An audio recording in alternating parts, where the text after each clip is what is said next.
Bom dia. Hoje vamos falar de Dragon Ball Budokai 2 porque faz tempo que eu não faço quase nada de Dragon Ball nesse canal e eu sinto que muitos de vocês querem minha cabeça por causa disso. Fica calmo aí, meu querido. É como eu disse na comunidade.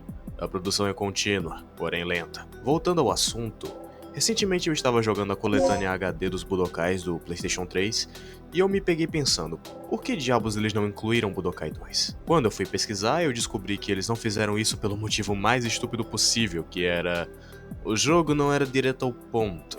Curioso, eu decidi jogar esse jogo pela primeira vez na vida, só pra saber se ele era um jogo ruim ou não. E curiosamente, eu me deparei com um jogo muito subestimado de Dragon Ball que poderia ser utilizado pra fazer um vídeo simples. Esse vídeo, assim como tá na thumb, vai ser tanto eu contando como que a linha temporal desse jogo funciona, como também vai ser uma espécie de mini review do jogo, onde eu falo as coisas que eu gostei e que eu não gostei. Enfim, jogando e passando pelas missões mais básicas do jogo, eu cheguei à conclusão de que Budokai 2 muito provavelmente foi lançado na época errada. Porque uma das reclamações sobre esse jogo, pelo menos na época, era que ele não segue a história do Dragon Ball Z fielmente.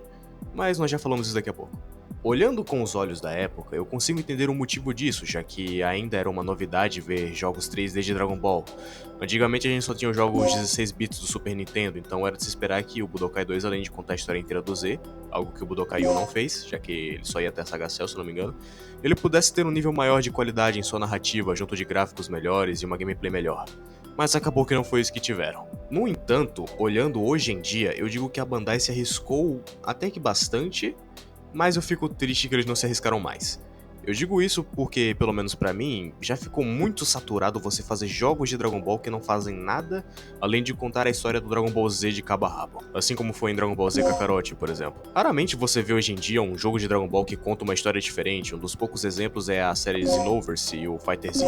Então já dá pra ver que uma recepção antiga já moldou o que eu julgo ser um dos maiores vícios em videogames hoje em dia. Deixando isso de lado por enquanto, vamos ver como é que o jogo funciona. Logo de cara, assim que você inicia um New Games, você já percebe que a progressão de fases não é como outros jogos da série Budokai. Pois ao invés de você ter uma espécie de mundo aberto ou apenas um conjunto linear de fases, aqui você basicamente joga um jogo de tabuleiro. E sim, você pode tomar um game over aqui se você não fizer boas estratégias. Deixando esse estilo de progressão de níveis de lado por enquanto, a gente também pode notar alterações bem bruscas na história. Como o fato de que ao invés de ser apenas o Raditz a vir pra Terra, aqui ele chega junto com o Nappa atrás das esferas do dragão. Não só isso, como eles também já invocam os Saibamens de cara. Outra coisa também é que podemos escolher aliados para nos ajudar, incluindo o Gohan adulto, o Kid Trunks e o Piccolo. Analisando dessa forma, a gente pode dizer que nessa linha temporal os Saiyajins demoraram um tempo, mais que o suficiente para que todo mundo virasse amigo e certos pentelhos nascessem e crescessem. No entanto, esses aliados parecem ser só mais um recurso de gameplay do que algo que realmente afete a história, então aqui eu vou apenas considerar o que realmente for relevante para a trama do jogo. Outra alteração é que o Vegeta simplesmente não aparece nessa primeira saga. Nisso, quando a saga Freeza se inicia, nós já temos outra alteração brusca, pois ao invés de irmos para Namekusei logo de cara, o Freeza vem junto das forças Ginyu para a Terra, com o detalhe de que aqui o Freeza já tá na última forma desde o início. Eu não falei isso até aqui, mas até chegar a essa parte do jogo, eu preciso dizer que foi uma experiência no mínimo chatinha. O combate não empolga o suficiente, ele é bem repetitivo, não é tão dinâmico quanto o Budokai 3, se pá é até meio travado. Sem falar que os diálogos não fazem muita coisa além de ser um grande "Ah, então você é o brother que desafiou meu mestre, você vai pagar". Eu sei que pode parecer meio absurdo querer cobrar diálogos excelentes vindo de um jogo que se baseia num anime de porrada, mas eu só pontuei isso aqui pois não tem nada nessas conversas que realmente avance a história.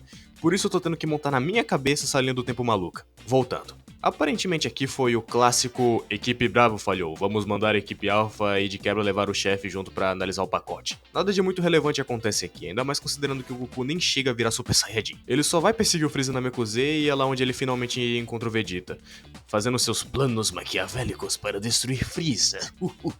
Em resumo, o Goku e o Vegeta se enfrentam, mas no final eles formam uma aliança para enfrentar o Freeza junto do Kuririn, eles enfrentam as forças especiais Ginyu, que eu esqueci de falar que se resume só ao Ginyu e o Rikumi por algum motivo. E bom, aqui também o Freeza mata o Kuririn e o Goku vira Super Saiyajin com raiva. Mas o diálogo é diferente, tanto que é só aqui que o Freeza se dá conta de que o Goku é filho do Bardock.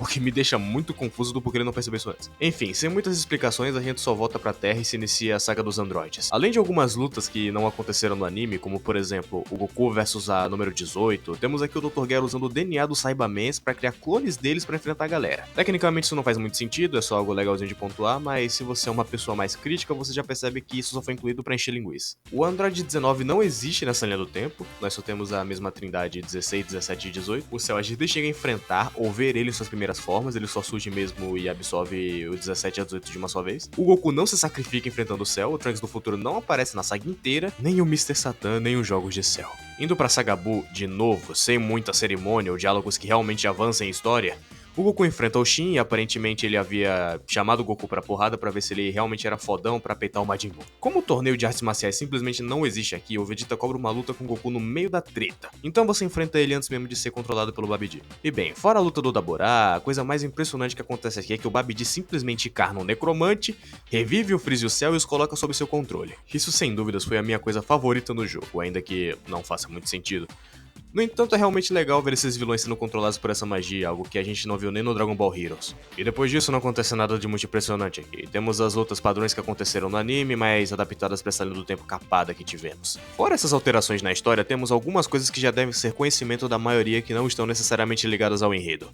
Como, por exemplo, o Majin Buu absorvendo mais pessoas e a fusão do Yantia com o Tenshinhan. Vale ressaltar que na versão japonesa do jogo, além de termos o Cooler disponível como traje alternativo do Freeza, nós temos o Kuriza, o filho do Freeza. Pois é, nem em Dragon Ball Heroes a gente viu esse cara em ação. Que peculiar. Longe de mim querer dizer que esse carinha aqui é extremamente memorável e tal, mas é curioso que a gente não veja ele de forma oficial em nenhuma mídia, só usando mods em algum jogo.